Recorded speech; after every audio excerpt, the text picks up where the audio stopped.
Halo, assalamualaikum teman-teman Dorkat Vlog. Apa kabar? Didoain pasti pada sehat ya keluarga. Ya, jadi hari ini di tempat gue shoot baru aja selesai turun hujan.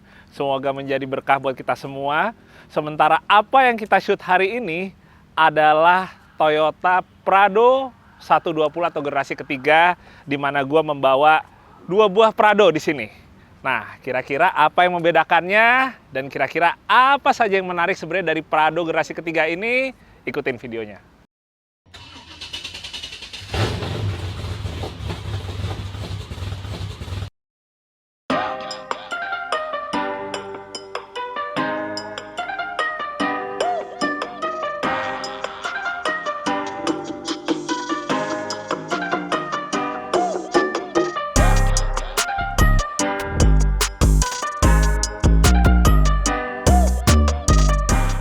Ya, teman-teman. Jadi sedikit dulu gua akan kembali membahas tentang sejarah dari Toyota Land Cruiser Prado. Seperti mungkin teman-teman ingat, Prado ini adalah cucu atau anaknya dari Toyota Bundera atau Bandera ya. Di mana Bandera ini ternyata sering menjadi nama yang disalahpahami oleh orang-orang karena banyak yang mengira Toyota Bandera itu adalah sebutan untuk seluruh seri dari Land Cruiser 70. Padahal Toyota Bandera itu hanya sebatas untuk Land Cruiser 70 yang light duty, yang merupakan kakek ya dari kedua Prado ini, yang mana itu hanya ada tahun di 85 sampai dengan 90. Dan dia menggunakan perkeong depan belakang, serta juga hanya ada varian yang 2 pintu. Dan itulah yang sebenarnya disebut dengan Toyota Bandera. Jadi setelah tahun 90, akhirnya lahirlah yang bernama Toyota Land Cruiser Prado.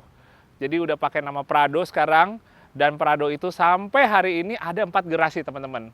Dimana yang tahun 90 dimulai dari Prado 70, lalu tahun 96 ada Prado 90, lalu di tahun 2002 ada Prado 120 atau seperti yang ada di belakang gua. Dan yang terakhir adalah Prado 150 yang mulai masuk di tahun 2009 teman-teman. Sekarang kalau kita ngebahas spesifik tentang Prado 120. Ya, jadi Prado 120 atau Prado generasi ketiga ini mulai ada atau diproduksi di tahun 2002 teman-teman. Itu berarti dia lahir di era yang menurut gua itu adalah eranya mobil kapsul ya. Era milenium. Jadi kalau dibandingkan dengan generasi sebelumnya yang Prado 90, begitu Prado 120 lahir, bentuknya udah pada membulat dan lebih mengesankan sebuah Land Cruiser Prado yang manis ketimbang yang kekar, ngotak, dan lebih terlihat macho seperti Prado 90. Tapi walaupun dia bentukannya lebih manis sekarang, tapi ya tetap ganteng ya teman-teman ya. Dan gue pribadi sih emang lebih suka styling bodinya yang di 120 ini. Nanti gue ceritain. Nah, tapi kalau sekarang gue pengen ngebahas dulu tentang variannya teman-teman. Jadi waktu itu kita sempat ngebahas sebuah Prado 120 yang berasal dari Australia. Sementara kalau yang ada di belakang gue, kedua ini yang varian Jepang teman-teman. Dan kalau yang varian Jepang itu utamanya ada 5. Jadi ada yang RX dan RZ. Untuk yang 3 pintu, sementara untuk yang 5 pintunya dia ada TX, lalu ada TZ, dan yang di atasnya ada TZ G Selection. Di mana semuanya itu memiliki pilihan mesin yang bensin maupun yang diesel, kecuali untuk yang G Selection ya, karena yang G Selection itu di yang varian paling atasnya dia hanya tersedia pilihan mesin bensin, dan untuk fiturnya serta kenyamanannya, fasilitas yang ada di dalamnya emang boleh dibilang yang paling lengkap ketimbang yang di bawahnya yaitu TZ, dan yang paling bawahnya lagi seperti belakang gua yaitu TX. Sekarang teman-teman, kalau kita ngomongin untuk desainnya, kita mulai di bagian depan. Jadi waktu itu pas gua review Prado 120, gua sempat bilang kalau di bagian depannya, bagian mukanya gua ngingetin ke beberapa model Toyota. Salah satunya adalah Kijang Grand Extra ya, yaitu pada bagian grillnya.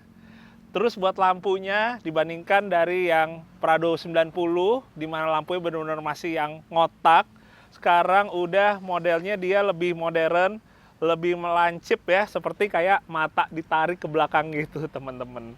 Ya, gue sebenarnya teman-teman ngambil Prado 120 itu bukan ngelihat dari mukanya. Karena kalau ngelihat mukanya, gue jujur sih sebenarnya 120 ini bukan pilihan utama gue ya. Masih agak bimbang juga antara 150 atau sebenarnya ya 90 juga ganteng banget sih ya. Karena bentuk kotaknya menurut gue timeless banget. Tapi yang gue suka dari 120 malah justru ada di bagian samping. Yaitu pada bagian over fendernya teman-teman. Jadi buat over fendernya, baik yang untuk di bagian depan maupun untuk yang di bagian belakang, ini yang gue suka bentuknya tuh asimetris. Jadi biasanya kalau kita ngelihat over fender gitu teman-teman, antara bagian belakang sama bagian depannya itu dia bentuknya simetris. Alias kalau nggak sekalian rada ngotak atau nggak ngebulet. Tapi kalau ini dia bentuknya emang bagian yang depan sama yang belakangnya itu rada beda teman-teman. Itu dia makanya kalau yang gue ngelihat ini jadi salah satu ciri khasnya ya. Karena pas udah pindah lagi ke 150, dia itu udah bentuknya simetris lagi. Sementara pas yang di 90 juga sama simetris, yang asimetris hanya di 120. Dan ini yang sejak awal kurang lebih bikin gue juga jatuh cinta. Lanjut ke bagian belakang teman-teman. Buat si lampunya juga menurut gue ini desainnya lebih ke arah cute ya. Karena pas di 150 malah desainnya terlihat lebih ngotak lagi, lebih terlihat maco lagi. Tapi kalau untuk bagian belakang, sebenarnya yang pengen gua sampein ke teman-teman utamanya adalah untuk posisi ban serep. Jadi kalau misalnya di Prado 120 ini, teman-teman mungkin sadari ada dua model untuk pintu bagian belakangnya. Pertama yang ban serepnya konde seperti ini, yang satu lagi seperti yang punya gua warna biru, yang model belakangnya polos, alias ban serepnya itu ada di kolong. Kalau yang di varian Australia teman-teman, yang model ban serepnya ada di belakang atau ban serep konde ini, dia tangkinya itu double, mencapai 180 liter. Sementara kalau yang di varian Jepang, walaupun dia pakainya ban serep yang konde, tapi dia tangkinya tetap cuma satu dengan kapasitas 87 liter. Nah teman-teman, jadi banyak yang bertanya juga sebenarnya pembeda antara Prado 120 yang belakangnya polos dengan yang ada ban serep kondenya itu di mana nih gitu. Karena ada yang varian TX seperti punya gua ini belakangnya polos. Tapi ada juga yang varian TX tapi belakangnya ada ban serep kondenya. Karena ternyata emang dari Jepangnya antara yang pintu belakangnya polos dengan yang ban serep konde itu adalah pilihan pas kita lagi mau beli ya. Jadi optional. Kita mau pesen yang emang ban serep konde, itu adalah optionalnya yang mereka tawarkan. Jadi wajar kalau kita di sini nemu ada yang belang-belang ya. TX nggak pakai konde, TX pakai konde. Cuma yang pasti antara kedua buah Prado 120 ini sebenarnya membedakan itu di bagian mesin. Kalau yang punya gua ini menggunakan mesin 3RZ, sementara yang ada di sebelah kiri gua ini menggunakan mesin 2TR. Bedanya apa teman-teman? Keduanya adalah mesin bensin, tapi yang beda adalah keluaran tahunnya. Jadi untuk yang ini, dia dari tahun 2002 sampai 2004. Sementara yang ini dari tahun 2005 sampai 2009. Sehingga sebenarnya variannya itu sedikit berbeda. Dimana kalau yang tahun awal ini disebut TX aja atau TX polos. Dan kalau yang hitam ini disebut TX Limited atau TX yang memang sudah menggunakan mesin terbarunya yaitu 2TR. Nah, jadi sekarang kita ketahui teman-teman, kalau kedua Prado ini menggunakan mesin yang berbeda. Walaupun keduanya sama-sama bensin dan keduanya ini sama-sama menggunakan mesin 2700 cc. Ya, itu dia ya yang bikin mungkin pada kecelek kalau misalnya mesinnya hanya ada satu. Karena baik yang mesin 3RZ, yang 3RZ-nya di sini, dan yang mesin 2TR itu sama-sama 2700 cc. Jadi kadang-kadang kalau kita lagi ngeliat, mungkin lagi ngiklan ya, lagi ngeliat di iklan gitu, kayaknya rasanya ini mesin yang sama ya. Padahal ada dua mesin yang berbeda. Nah, tapi di luar dari dua mesin ini, sebenarnya Prado 120 juga memiliki beberapa mesin yang lain. Ada juga mesin bensin yang 3400 cc dengan kode 5VZ, dan ada juga yang mesin diesel 3000 cc dengan kodenya 1KD. Ya teman-teman, tadi sempat hujan lagi sebentar, jadi kita menyempatkan diri untuk berpindah dulu. Tapi sekarang udah cerah lagi dan kita lanjutin lagi ya. Dan sekarang kita akan ngebahas bagian suspensi teman-teman. Hehe. Nah, jadi kalau ngomongin suspensi di Prado 120, ini dia memiliki kesamaan dengan beberapa model Toyota yang lain. Dari mulai Toyota Hilux Surf, lalu juga 4Runner, bahkan FJ Cruiser teman-teman. Jadi emang di Toyota itu dia banyak ya, istilahnya parts-nya itu yang sharing komponen. Dan untuk di Prado 120 ini, dengan dia sharing dengan banyak model-model Toyota itu, sebenarnya kita kalau untuk nyari parts pengganti atau bahkan aftermarketnya ya, mungkin yang kaitannya kita upgrade untuk off-road gitu, menurut gua jauh lebih enak. Dan salah satu pertanyaan yang banyak dari teman-teman, Land Cruiser Prado ini kan adalah versi lebih kecil daripada Land Cruiser, ukuran medium kalau secara global. Berarti itu kurang lebih dia berada di sejajar dengan Fortuner, walaupun sebenarnya ukurannya lebih besar lagi. Dan pada nanya kira-kira gimana ya secara handlingnya? Apa sama, lebih mirip ke Fortuner, atau lebih mirip ke Land Cruiser? Dan jawabannya adalah secara handlingnya, kenyamanannya, bantingan suspensinya, itu emang lebih samanya ke Land Cruiser teman-teman. Karena balik lagi ya, namanya aja lengkapnya Land Cruiser Prado. Jadi kita mendapatkan kenyamanan dari Land Cruiser walaupun dengan ukuran bodi yang lebih kecil walaupun nggak sekecil Fortuner. Jadi teman-teman, kalau untuk sistem suspensinya, dia itu bagian depan double wishbone. Untuk bagian belakang tetap menggunakan solid axle dengan multi-link ya, di mana linknya itu berjumlah 5 buah. Sementara untuk jenis shocknya sendiri itu dia ada yang model konvensional, berarti menggunakan gas. Untuk yang satunya lagi yaitu menggunakan sistem yang bernama AHC atau Active Height Control, di mana dia itu menggunakan hidrolik sehingga tingkat ketinggian dari mobilnya itu bisa kita atur teman-teman. Tapi kalau yang di varian punya gua ini maupun yang satu di sebelah sana, ini sama-sama menggunakan suspensi konvensional. Karena untuk yang di varian TX, itu dia emang nggak bisa dinaik turunkan ketinggian mobilnya. Tapi justru di satu sisi, itu yang bikin kita nggak terlalu pusing. Karena si AHC ini, atau si suspensi hidrolik ini, kerap menjadi salah satu masalah yang suka dipusingkan ya oleh user. Kalau perawatannya dia nggak benar, sering yang namanya bocor, terus kalau akumulator udah kena, biaya untuk ngegantinya juga lumayan besar. Dan sekarang teman-teman, saatnya kita untuk ngebahas mesin. Dimana menurut gua ini mungkin menjadi salah satu menu utama di video kali ini. Nah, jadi kayak gue bilang tadi, ternyata nggak sedikit teman-teman yang ngira kalau Prado bensin yang 27 itu hanya ada terdapat satu pilihan mesin. Ya mungkin karena sama-sama 2700 cc, jadi nggak ngeh ya kalau ternyata ada dua mesin yang berbeda. Jadi gue ulang sekali lagi, kalau untuk yang Prado gue ini, di mana yang dari tahun 2002 sampai tahun 2004, itu menggunakan mesin 3RZ FE. Setelah ini di 2005 sampai 2009, itu menggunakan mesin yang baru, yang udah di-upgrade, yaitu 2TR FE. Nah, keduanya teman-teman, walaupun sama-sama 2700 cc dan tenaganya itu boleh dibilang nggak terlalu beda jauh, tapi emang yang mungkin paling berasa di konsumsi BBM-nya. Kita ngomong tenaga dulu, jadi yang di 3RZ ini kurang lebih sekitaran 150 HP dengan torsi 240 Nm. Sementara kalau yang di mesin 2TR ini, tenaga kurang lebih sekitar 158 HP, torsinya 248 Nm.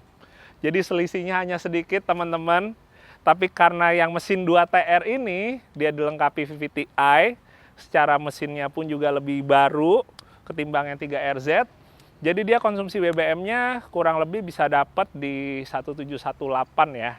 Sementara kalau yang di punya gua ini, kurang lebih 3RZ itu konsumsi BBM-nya di ya sekitar 15 atau 16. Jadi emang sedikit lebih boros ketimbang yang lebih baru, tapi untuk harganya kurang lebih selisihnya di saat sekarang ini sekitaran setidaknya 30-50 jutaan teman-teman. Jadi mesinnya lebih irit yang ini, dan tahunnya juga udah pasti lebih muda ketimbang yang punya gua yang lebih boros dan tahunnya lebih tua. Bismillah, assalamualaikum teman-teman. Sekarang saatnya kita buat ngebahas interior. Pertama yang sangat kebantu gua yaitu adanya sunroof ya di seluruh varian Prado. Ngebantunya dalam artian biar pencahayaannya agak lumayan ngebantu gua ya, yang habis kemarin seminggu di hutan. Agak lumayan gosong soalnya. Nah, kalau kita ngebahas untuk interiornya, jadi di antara berbagai macam varian yang ada, itu kurang lebih yang membedakan seperti misalnya pada panel-panel di bagian dashboard, lalu juga pada door trim dan lain-lainnya. Kayak misalnya kalau yang punya gua ini ada untuk wood panelnya di bagian tengah, untuk head unit sampai ke bagian AC, sampai ke bagian asbak. Sementara untuk yang di setirnya juga ini wood panel, tapi untuk di bagian door trimnya malah nggak ada kesan elegannya sama sekali ya, karena wood panelnya ini nggak berlanjut ke bagian door trim, melainkan menggunakan panel warna silver aja seperti itu teman-teman. Terus habis itu kalau yang menjadi mungkin salah satu penyakit di Prado 120 ini sebenarnya hampir sama dengan beberapa Toyota di eranya, kayak misalnya Camry, Harrier dan lain-lain, yaitu pada dashboardnya yang rentan dengan crack atau retak. Jadi dia bagian kulit vinilnya ini ya, kulit yang emang kalau gue pegang udah pada lengket-lengket ini, dia itu salah satu penyakitnya menjadi retak di beberapa bagian, kayak misalnya di mobil ini udah ada bagian yang retak atau cracknya, termasuk untuk bagian kisi-kisi AC. Itu yang jadi salah satu penyakitnya. Nah, selanjutnya kalau kita ngomongin buat interiornya yang lain, kayak misalnya jok, antara yang satu trim dengan trim lain, itu juga yang ngebedain adalah warnanya. Tapi yang masuk ke Indonesia semua bahannya leather seat ya teman-teman ya. Kalau di Jepang tetap ada yang bahannya suede, fabric, tapi kalau yang di sini dia bahannya leather. Selain itu teman-teman, yang ngebedain untuk varian yang atas dengan varian yang di bawah seperti TX ini, kalau yang TX ini banyak tombol-tombol yang hanya dummy, nggak berfungsi apa-apa. Karena kalau misalnya yang di varian seperti misalnya paling tinggi G-Selection, itu dia cukup lengkap untuk fitur yang berkaitan dengan handling, dengan suspensi dan kemampuan off-road. Kayak misalnya dia itu ada untuk downhill assist-nya, terus juga untuk shock breaker-nya itu dia bisa diatur tingkat kekerasannya ya, atau yang kita tahu TEMS istilahnya teknologi di Toyota. Terus ada AHC-nya atau Active Height Control yang bisa bikin mobilnya naik turun ya. Bukan maksudnya lompat-lompat gitu ya, alias maksudnya tingginya bisa disesuaikan dari suspensi hidroliknya dan berbagai macam fitur lainnya. Tapi kalau yang di TX ini serba minimalis, tapi menurut gue juga nggak masalah karena kenyamanannya sih nggak ada bedanya teman-teman. Kita tetap dapet looks-nya, nyamannya pakai Land Cruiser, tapi dengan harga yang jauh lebih boleh dibilang affordable. Sementara kalau ngomongin untuk transmisinya, pertama untuk gearboxnya dia automatic 4 speed, dan ini untuk badaknya udah nggak diraguin lagi karena dia sama dengan automatic 4 speed seperti yang ada di misalnya Land Cruiser 80 bahkan sampai ke Land Cruiser 100 teman-teman. Terus untuk transfer case-nya dia itu udah 4-wheel full time, jadi nggak ada 4x2. Pilihannya hanya H, di mana ini adalah 4-wheel yang full time. Ada HL, di mana HL ini adalah 4-wheel yang part time. Lalu netral, dan habis itu LL, yaitu 4L yang ya otomatis sudah di lock depan belakang. Jadi ya sama seperti 4L pada biasanya ya. Jadi hanya membedakan itu bahasanya aja teman-teman. Jadi baik yang punya gua warna biru ini maupun yang TX Limited hitam, kurang lebih yang membedakan hanya di aksen. Seperti misalnya untuk panel-panel di dashboard dan juga bagian lain seperti misalnya door trim, jok, dan teman-temannya.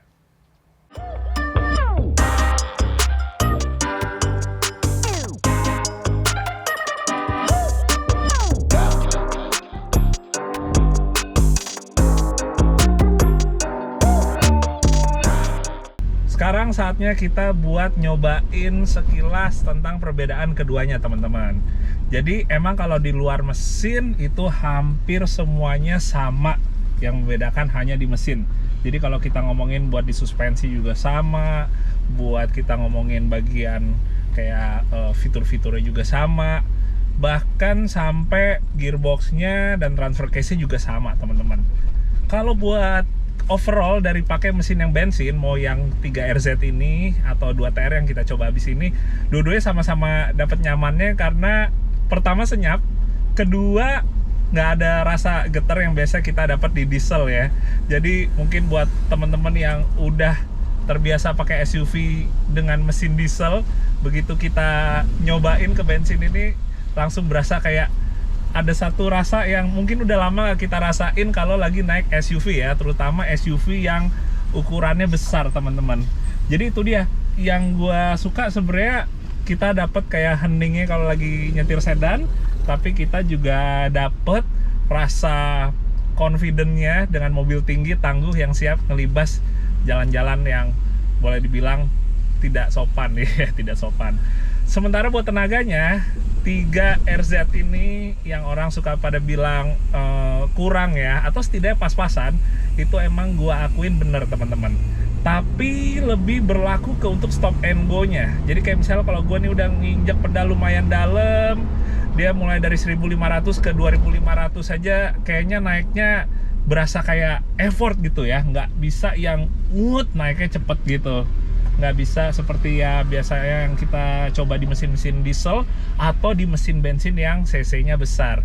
Jadi kalau gue bilang tenaganya kurang atau pas-pasan, kalau di dalam kota peruntukannya yang ketemu banyak stop and go, berhenti lampu merah, jalan, kena macet, berhenti, ngegas, gas rem, itu emang berasa kurang banget.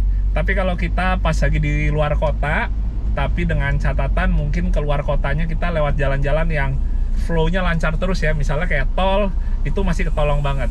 Tapi kalau keluar kotanya yang kita lewat emang jalur-jalur kecil yang perlu banyak nyusul gitu, emang itu dia, begitu kita nyusulnya itu bener-bener butuh tenaganya untuk nyusulnya, susah payah temen-temen. Nggak ada power instannya ya, jadi kalau ngincer power on demand tuh emang dirasa susah dapetnya di mesin yang Prado 27 bensin ini. Sekarang saatnya kita cobain yang varian TX Limited teman-teman. Dan kayak gue bilang tadi, perbedaannya itu hanya di bagian mesin aja. Jadi kalau ngomongin suspensi, untuk handling itu relatif sama. Jadi sekarang kita akan cobain akselerasinya, kita bandingin 1500, gue injek dalam. Udah langsung 3800 dalam waktu yang cukup cepat. Walaupun di atas kertasnya bedanya itu hanya sekitar 8 HP dan 8 Nm, tapi pada prakteknya ternyata cukup berasa ya. Karena mestinya kalau kita ngomongin ya tenaga 140 HP dan 148 HP, mestinya tuh rasanya nggak segitunya bedanya ya untuk di mobil yang ukurannya besar. Kalau kita nyoba di Jimny sih 8 HP udah lumayan banget ya, di Jimny 1000 gitu. Tapi di sini mestinya nggak berasa, tapi kenyataannya cukup berasa, lumayan banget. Dari 1600 kayak sekarang, gua bejek, wah udah nyampe 60. Sementara yang tadi waktu gua nyobain punya gua sendiri dengan mesin 3RZ-nya, dari 1500 sampai ke 2500 membutuhkan waktu yang sama dengan di sini yang kurang lebih dia RPM-nya udah nyampe 3000, sekitar 3600, 3700. Jadi dia untuk tarikannya lebih oke, dan dipastikan juga untuk mengejar top speednya berarti ya lebih enak ya.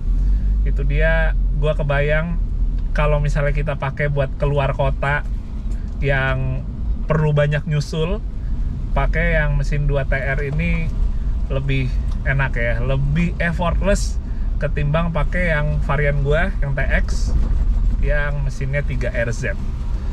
Dan dengan mesin ini gue juga bisa ngerasain buat kita stop and go nya di dalam kota juga enak banget, udah lebih enak, lebih irit pula lagi.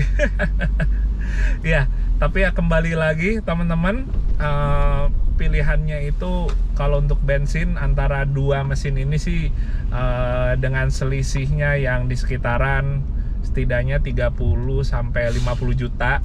Itu kembali lagi ke teman-teman kira-kira pada akhirnya akan pilih yang mana. Yang TX dengan 3RZ seperti punya gua, atau yang 2TR dalam varian yang lebih baru yaitu TX Limited. Oke, alhamdulillah teman-teman, mungkin sekian dulu videonya untuk hari ini. Semoga bisa bermanfaat untuk kalian semua.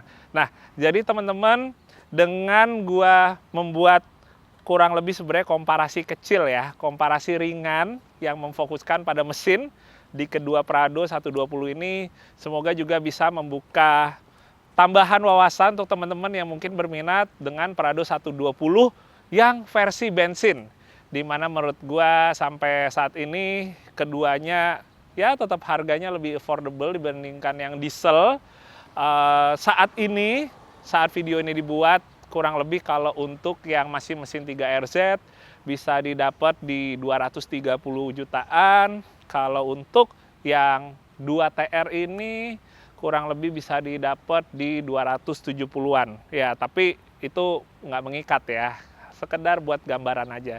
Yang pasti keduanya menurut gua ini adalah Prado yang boleh dibilang apa ya, kita mewahnya dapat, nyamannya dapat ya, karismanya dapat, tapi dengan harga yang lebih murah dari diesel, perawatan lebih murah, naikannya juga lebih nyaman, lebih senyap, dan di satu sisi juga dengan mobil yang boleh dibilang masih kepala dua ini, rasanya kayak naik mobil yang ya mungkin udah kepala 5 ke atas. Oke teman-teman, sekian dulu untuk video kali ini. Nanti di video berikutnya untuk Prado gua yang ini ya, bukan yang ini. Kita akan mulai melakukan servis besar sambil gua sampaikan ke teman-teman apa aja nih penyakitnya dan apa aja yang gua ganti, serta biaya lengkapnya dari mulai parts-nya sampai biaya untuk pekerjaannya ya, jasanya. Oke. Kalau gitu, sampai ketemu lagi teman-teman, dan terima kasih yang udah nonton video Derka Vlog episode ke-sekian ini. Jangan lupa subscribe dan like jika kalian suka. Dadah, assalamualaikum.